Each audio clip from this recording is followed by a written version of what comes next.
So I read this book, Snakes in Suits, because I was looking into businesses and digging deep into businesses.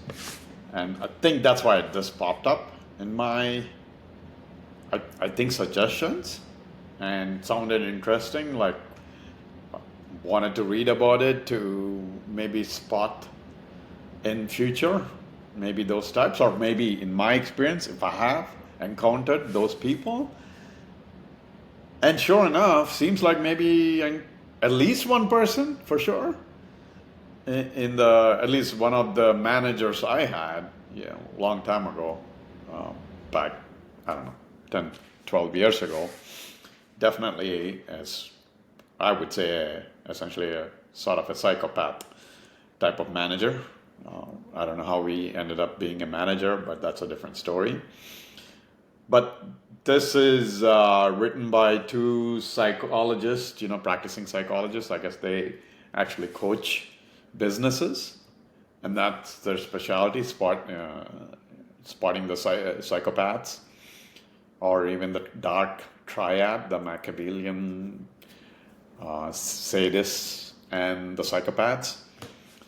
And many times I'm sometimes skeptical about the word psychopath or any of those because I feel like it gets thrown out too easily on people just because they don't agree with them, or they don't seem essentially nice people. Someone being not nice doesn't mean they are psychopaths, right? So that's something I feel like many people just loosely throw labels around people. So that's one of my skepticism. But they, in this book, they describe the tests that can essentially spot a psychopath based on their behavior and how they behave. And one of those things they go into, which I don't think I understood before, on how psychopaths don't have empathy or don't even understand that that's not in their DNA, essentially. It's not like a programming or they're essentially grow into psychopaths. From my understanding, reading this book, maybe I need to read another book about what really psychopath is. They don't have the normal empathic or type of traits most people have, depending on different levels. I guess some people have more empathic than others. That's one thing, but they essentially don't have any empathy at all, and they basically are totally focused on themselves and what they can. And then one of the key factors they go into is how much they think they're owed to get. They just focus on, okay, hey, other people are just pawns or things to be manipulated for their own benefit. That's how they see it. That's a whole different type of thinking. If you're a normal person, psychopaths maybe 1-2% or something like that. It's a very low percentage of people who are psychopaths. And I think they're pointing out too, from what I've seen, basically that they're born that way. There's something wrong on their whole mental or the brain makeup, the DNA, whatever that is, that they are essentially that way. And then there's obviously a spectrum, heavy, extreme psychopaths to, kind of a low level psychopath. I guess that's what they go into. But this is more about the business world, not the personal life world. So they go into a story. One of the things I didn't like about the book is they have a case, essentially. I'm not sure if it's a real case and just the names are changed, or it's like a scenario of what could happen or what happens, and how psychopaths get into an organization and just grow in the organization by fooling everybody. What didn't sit well with me on that is basically in the ending, seems like the psychopath won, got rid of all the good people or the people, innocent people. In my opinion, from my experience, everybody pays. If they do the wrong thing, everybody pays in the end, eventually. Sure, if like you talk about dictator or Hitler, whoever, right? Eventually they pay. They either die quickly or they die not a happy person for sure, evil, right? So I always feel like eventually, things will catch up with you. Well, maybe they won't catch up in this life, next life. Okay. Anyway, that's a different discussion. Anyway, that's the one thing I didn't like about this book is how they ended that story, as if that guy goes off into success, being a psychopath, essentially. I'm sure that happens. That could be very true.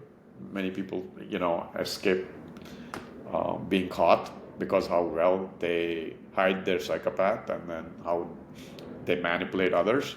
And that's the whole point in this book too, how they manipulate others, how they usually are not high performers, but they use other high performers to steal their work or use them, utilize them, and then kind of essentially project themselves upwards and onwards and grow in the organization. One way. The other way is obviously cheat people, cheat innocent people, find the weakest people they can cheat, overstory, and then they just move on. It could be even relationships, same thing. People who have multiple wives, so on, with no seemingly any concern for how many people they're breaking their hearts or lives they're destroying. And the whole point again there is, psychopaths don't have that empathic genes or DNA created.